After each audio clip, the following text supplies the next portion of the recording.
Walking here through the grounds of York Minster, I'm in the shadow of the city's most famous landmark.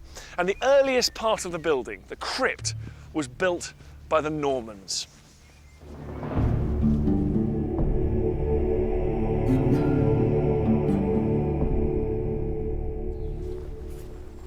On my walk today, I'm going to be looking at how the Normans transformed York into the political and religious stronghold of the north of England.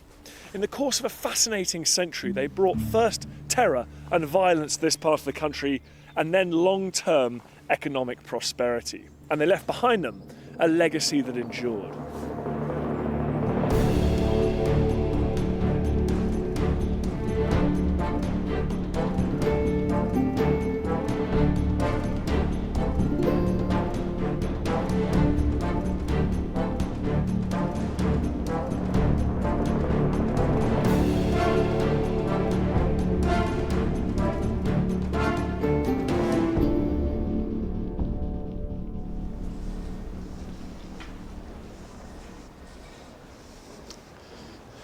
If you mention the Normans to any true Yorkshireman, you'll probably get an earful.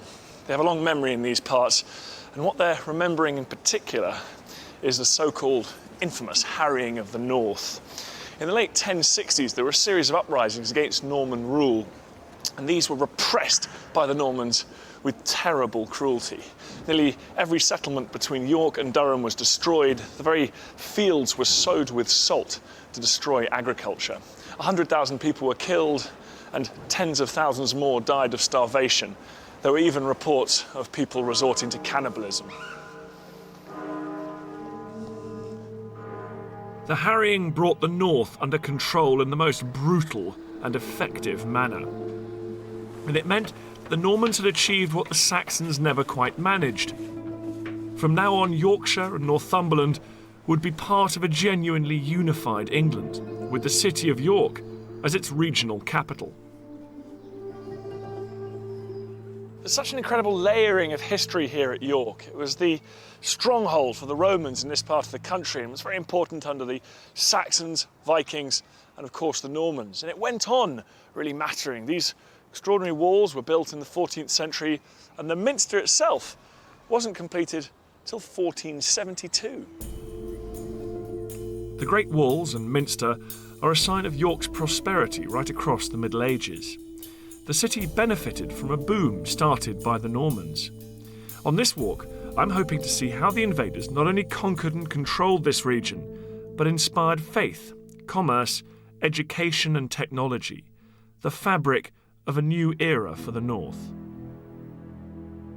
From York, I'm going to be travelling into rural parts devastated by the harrying of the north. Today it forms the southern edge of the North York Moors National Park.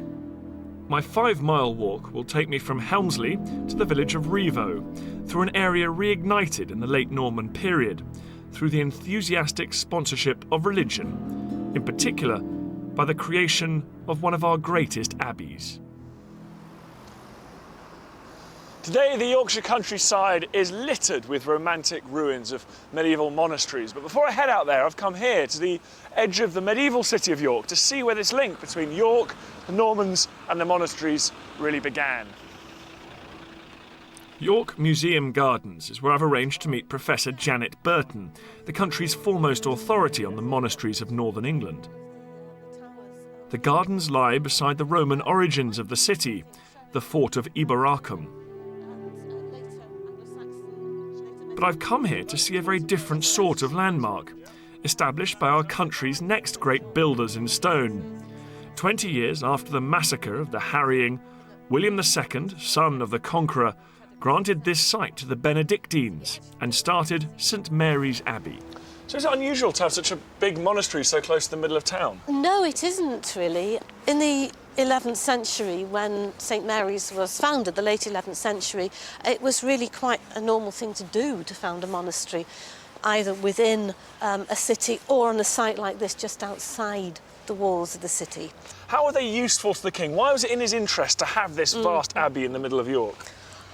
Primarily, it was the prayers of the monks. It were the spiritual services. The king looked on monks as spiritual soldiers.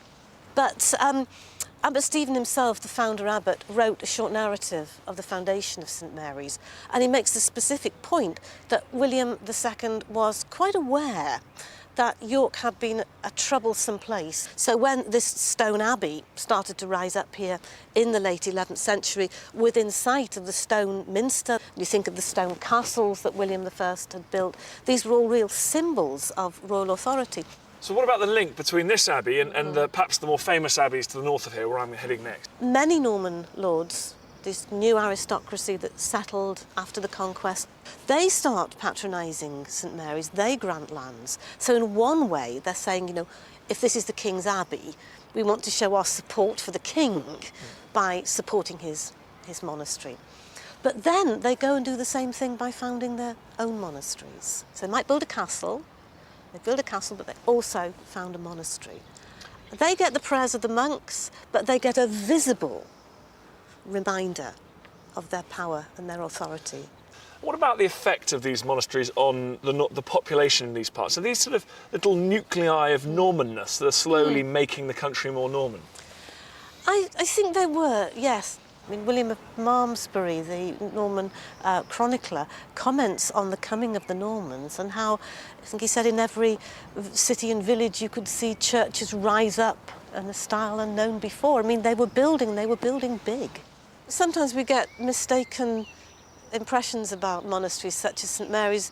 They're thought of as being very inward-looking communities, little oases. But for all that, monasteries did interact with the societies, the communities in which they were located, through developing their estates, the production of manuscripts, through education. Often Benedictine abbeys ran schools, St Mary's ran one. Local people did comment on the importance, as they perceived it, of monastic houses as providers of education and hospitality, and the provision of charity. St Mary's would play a role in York's development for 450 years. And in 1132, it played host to 12 monks, travelling from Rievaulx Abbey in northeast France. They represented a radical new group called the Cistercians, determined to live an austere, self-sufficient lifestyle in the true manner of St Benedict. They were travelling north, to the area of my walk today, destined to become the focus of a new community that would drive development in one of the remotest parts of the country.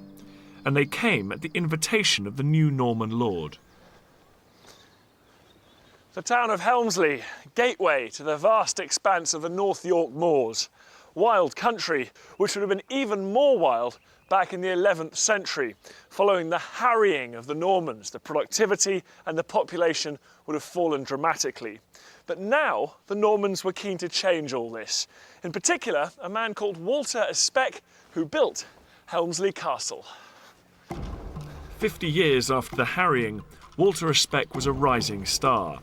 He was the justiciar of the north, effectively the king's chief minister. He held lands across Yorkshire and Northumberland and would go on to lead forces against the Scots at the Battle of the Standard. But from 1120 onwards, this was Especk's main residence.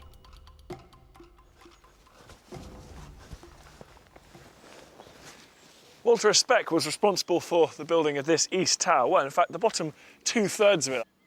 I love the way you can still see the original roof. It would have been a wonderful home for him and his family. And the chroniclers tell us that he had a large library of books as well. So this was a scholar, a military man, and very wealthy as well. It seems that the erudite Especk was a man of his time, and the late Norman period was the golden age for the foundation of monasteries. This was Especk's opportunity to seal his passage to heaven, enforce his political dominance, and leave a positive legacy for this troubled region. My real interest today lies out there on the moors, and that's where I'll be walking, because it was out there that Walter Especk gave huge tracts of his lands to that group of Cistercian monks that had been staying in St Mary's Abbey in York. And they would found the first ever Cistercian monastery in the north of England. And that's where I'm heading. With Helmsley Castle, Walter Especk had created an awe-inspiring symbol of his power and control.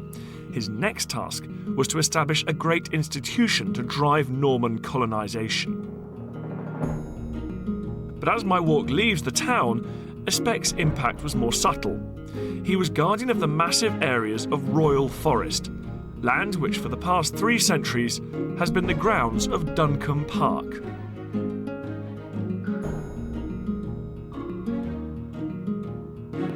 I'll be heading west, following the Rievaulx Valley upstream through Walter Aspec's moorland estate and into the territory which he gifted the Cistercians.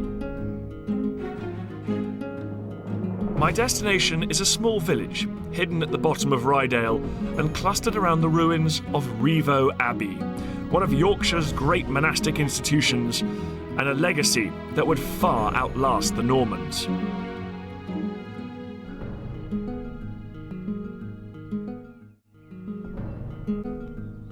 Back at Helmsley, my walk starts in a legacy of a very different kind, the back garden of Walter Aspec's castle.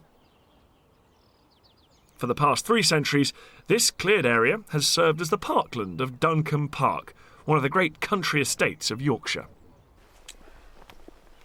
Duncombe Park was set up by the Duncombe family in the very early 1700s.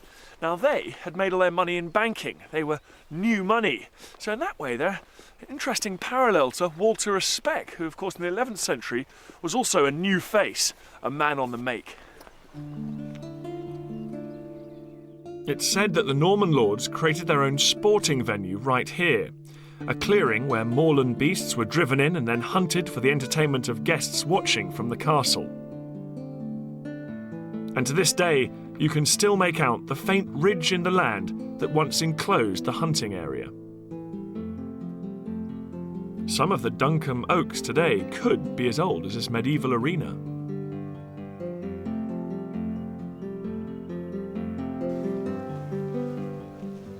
This is exactly the kind of pile Walter Aspec would have built for himself if he'd been around in the 18th century. Since 1700, Duncombe Park has sought to celebrate and indulge in the beauty of the local landscape. The Cistercians too revelled in the solitude ensured by the Norman forests and the remote Rievaulx Valley. But the monks couldn't succeed without bringing a degree of civilization to the moors.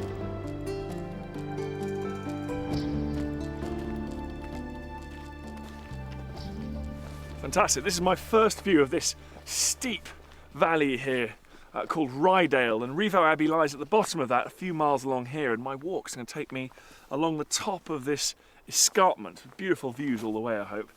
But the first thing I'm going to have a look at is actually the first piece of abbey infrastructure that's been left behind. It's called, on the map here, the medieval village of Griff, and this was all part of the abbey's lands.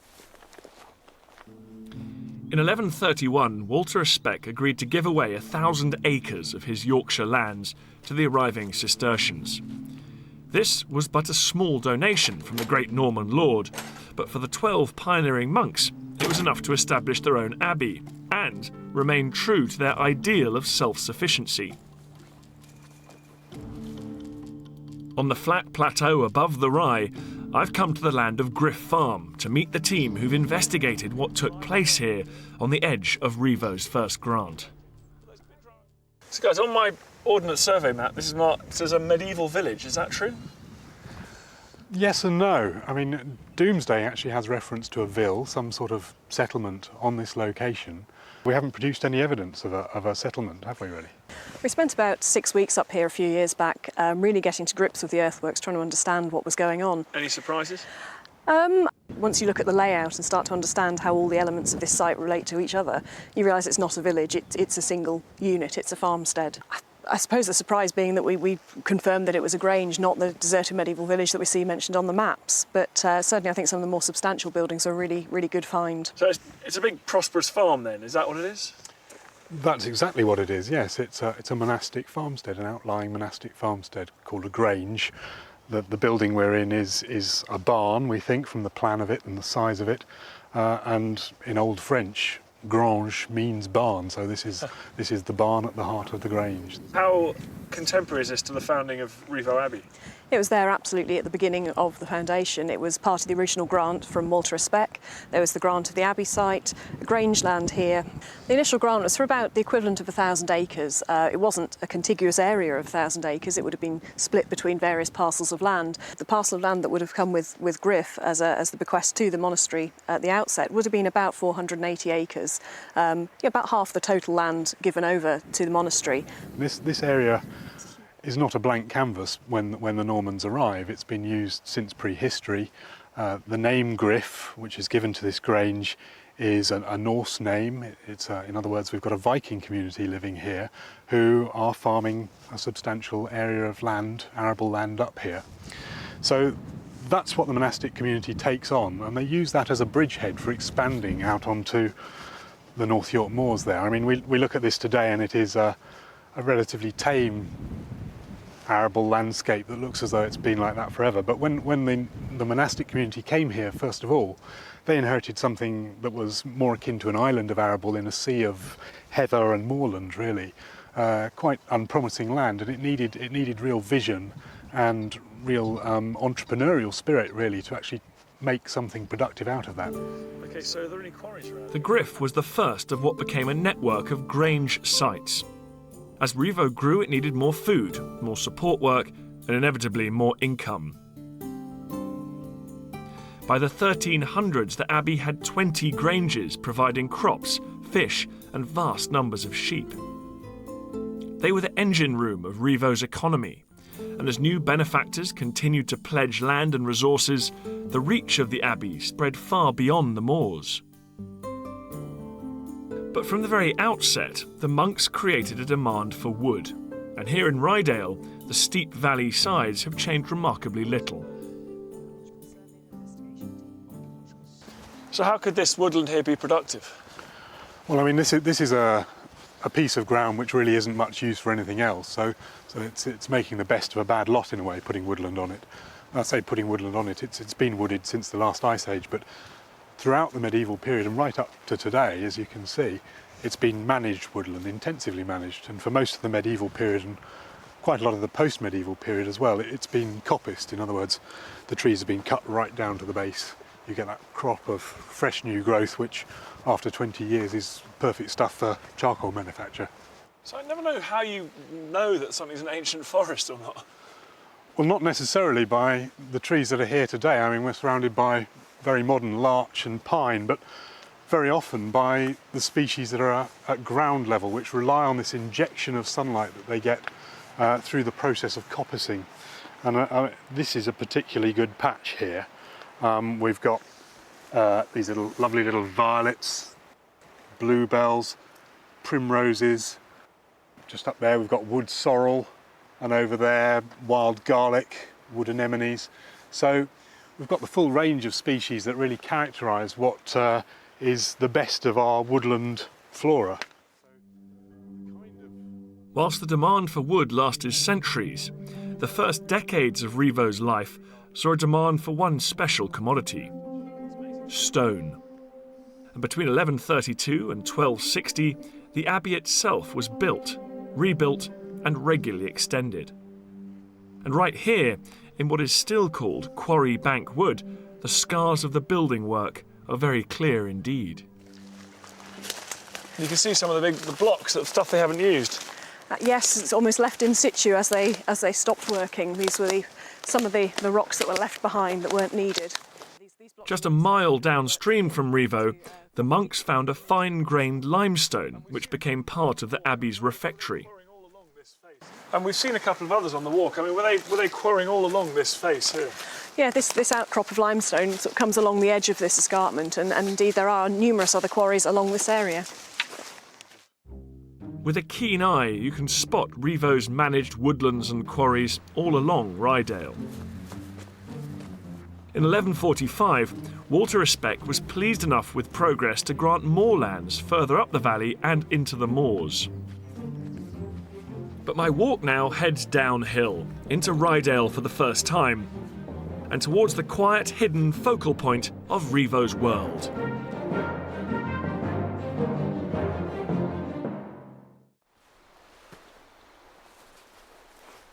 It's my first proper view of Rievaulx Abbey. I always think those extraordinary buildings and this setting combine to make it one of the most evocative ruins in the whole of Europe.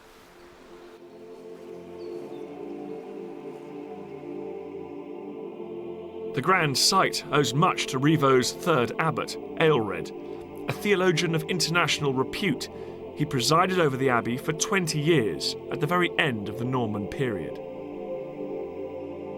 He was introduced to the area by none other than Walter Especk, and was so impressed that he never returned to his native Northumberland. By the end of the Norman age, Aelred had laid the framework for this site's development and had set Rievaulx up as the biggest hub for commerce and community in the region.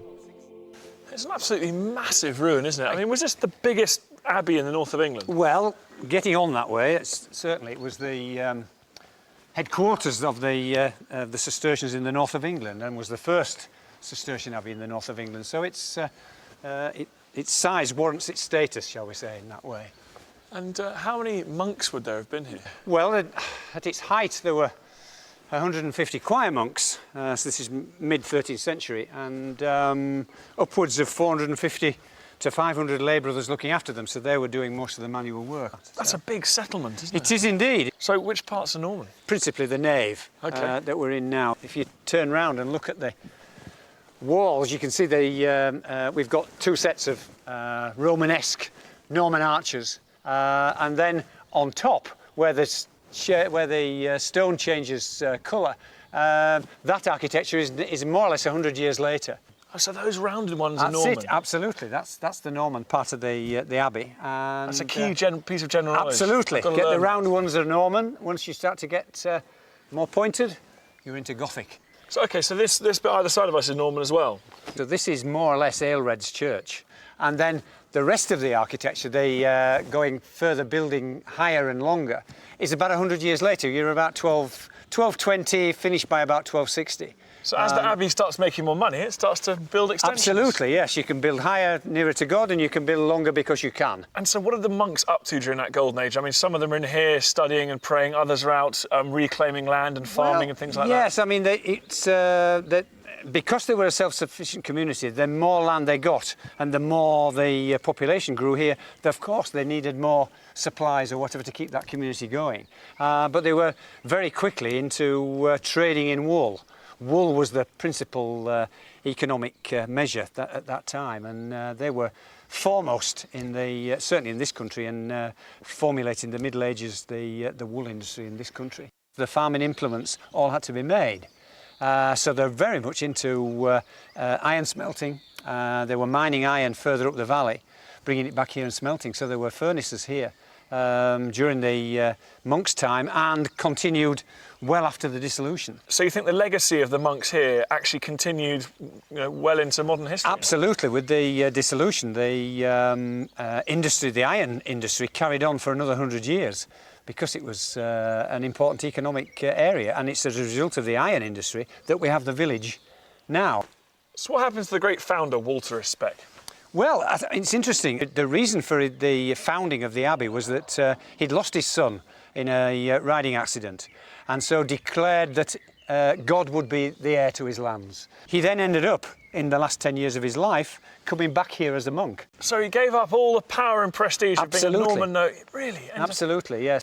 So he entered as a novice and was accepted into the orders, and spent the last years of his life here within the abbey that he'd helped to found. He must have been seriously worried about his soul. Well, there's that about it, although giving the land, of course, makes sure you get through the pearly gates, that's for sure. The remarkable actions of Walter Especk show just what kind of people the Norman elite were. Men of action and ambition. Perhaps his motive was no more than to gain his own entry into heaven. But the greatness of his institution is undeniable, and the ruins still dominate this valley. The simple Cistercian aims of solitude and self-sufficiency attracted so much support that they would end up controlling the wool and mining industries, building lines of communications across the moors and back to the trading hub of York. This sturdy Georgian bridge may be only just over a couple of 100 years old, but it's replacing a Norman bridge which have been doing exactly the same job, and that is connecting the abbey there with all sorts of things like granges and wool houses, quarries and ironworks further up the dale. The Normans imposed an infrastructure here of bridges, roads and drainage ditches which ensured that the moors would never be the same again. And the true extent of the Normans' legacy in the north only becomes clear when you look at the range of other institutions they founded. The monks of St Mary's were so impressed with the visiting Cistercians that some quickly left to establish their own Cistercian abbey at Fountains. This site and Rievaulx would become medieval giants, but would sit alongside Kirkstall and Roche, Kirkham and Byland, Whitby, Jervaux, Selby, and in the northwest, Furness and St Bees. In medieval England, only the king could match the monasteries for wealth and power, a fact that Henry VIII would find intolerable. But the dissolution of the monasteries couldn't change the fact that for 4 centuries, a nationwide network of Norman institutions had developed everything from faith to farming. And here in remote Yorkshire, the Norman abbeys are celebrated more than anywhere. Quarries, mining, woodland and ruins are all part of the fabric of a national park. And to end my walk, I've climbed up here to Rievaulx Terrace, which 150 years after the dissolution became part of Duncombe Park. Sir Charles Duncombe bought both the Helmsley estates and the Rievaulx estates for the sum of £90,000. The lands that Walter Speck had divided in 1132 were back together once again. Ah, there we go. Lovely gap in the trees there. You can see Rievaulx Abbey, the grandest folly imaginable for the Duncombe family estate.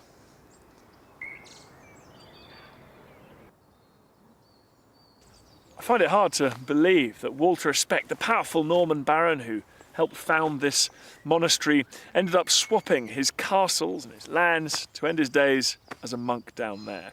Seems hard to imagine with our 21st century sensibilities. In Yorkshire, we can see the Normans at their most barbaric, but, as illustrated by Walter Speck, also at their most devout and forward-thinking.